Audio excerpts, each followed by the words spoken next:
this weekend was a weird one because the old me would have been thinking about obviously having a drink, having a bag, whatever at that parade. Obviously, I took the kids, so it was never going to be on the cards anyway. But the fact that I had the kids there, even if I hadn't have had the kids there, what I noticed this time, like this is the first parade I've ever been to, and it 100% would have been an excuse for me to get on it, like 1,000,000%.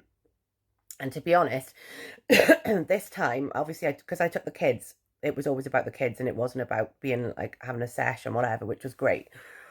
But even if I had have gone with Marcus and we'd have just gone on our own, I honestly don't think that it would have bothered me. Like, maybe if he was drinking, it would have, I don't know. But this weekend, obviously, he didn't drink, I didn't drink. So that made it a lot easier.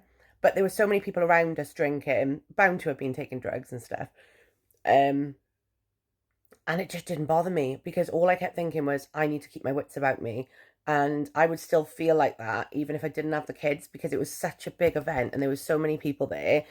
That is the last thing I would have wanted to do, is to have been intoxicated in that situation, in that environment where you don't know what's going on. You could lose somebody in the crowds. And I went to watch Wales and France play once with my ex.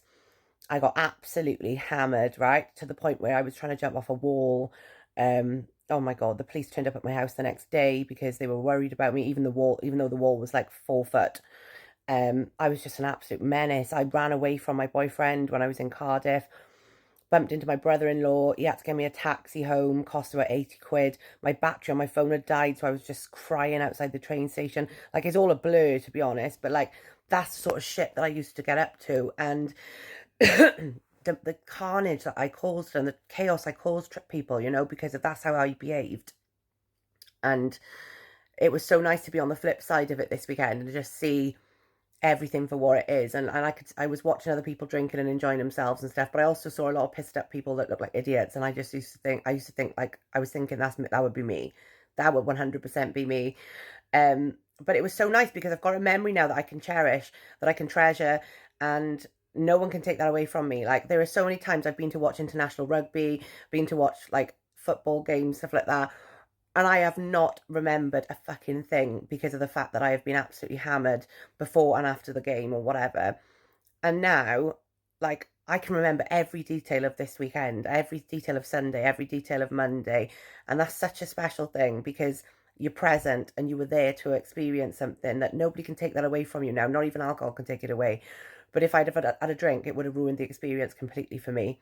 So 263 days sober today, guys, and clean. Um, I'm absolutely knackered still, to be honest with you. So we were going to go to Pontypridd Lido today, but the weather's shit, so we're not going. Alfie wants to play on his Formula One game. I'm just going to have a chill out. I've got loads of washing to do, so it's going to be a house day today. But yeah, not everything requires a drink, guys, and I'm really proud of myself again. Another little milestone this weekend, doing something like that sober.